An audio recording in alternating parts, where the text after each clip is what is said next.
نہج البلاغہ کا خطبہ نمبر 126۔ امیر المومنین حضرت علی علیہ السلام اپنے اس خطبے میں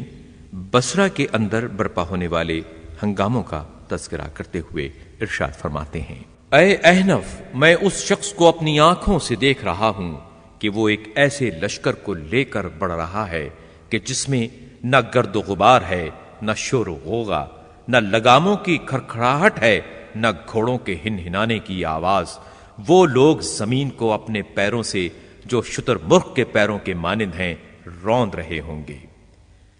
علامہ سید رضی کہتے ہیں کہ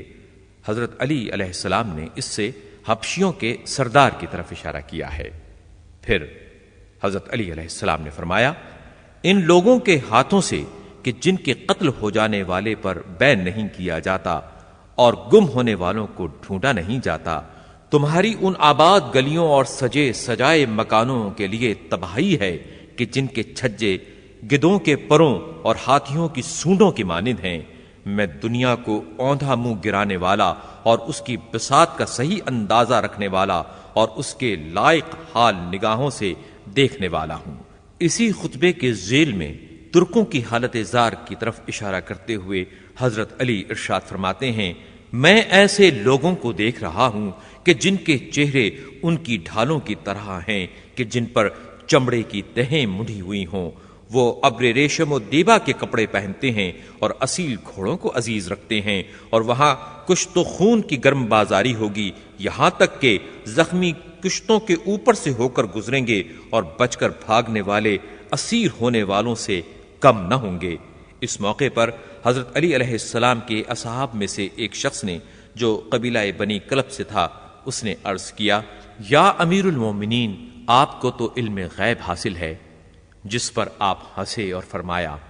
اے برادر، یہ علم غیب نہیں بلکہ ایک صاحب علم رسول صلی اللہ علیہ وآلہ وسلم سے معلوم کی ہوئی باتیں ہیں۔ علم غیب تو قیامت کی گھڑی اور ان چیزوں کے جاننے کا نام ہے کہ جنہیں اللہ سبحانہ نے قرآن پاک میں ارشاد فرما دیا ہے۔ چنانچہ اللہ ہی جانتا ہے کہ شکموں میں کیا ہے، نر ہے یا مادہ، بدصورت ہے یا خوبصورت، سخی ہے یا بخیل، بدبخت ہے یا خوش نصیب، اور کون جہنم کا ایندھن ہوگا اور کون جنت میں نبیوں کا رفیق ہوگا۔ یہ وہ علم ہے جسے اللہ کے سوا کوئی نہیں جانتا۔ رہا دوسری چیزوں کا علم تو وہ اللہ نے اپنے نبی کو دیا اور نبی نے مجھے بتایا اور میرے لیے دعا فرمائی کہ میرا سینہ انہیں محفوظ رکھے اور میری پسلیاں انہیں سمیٹ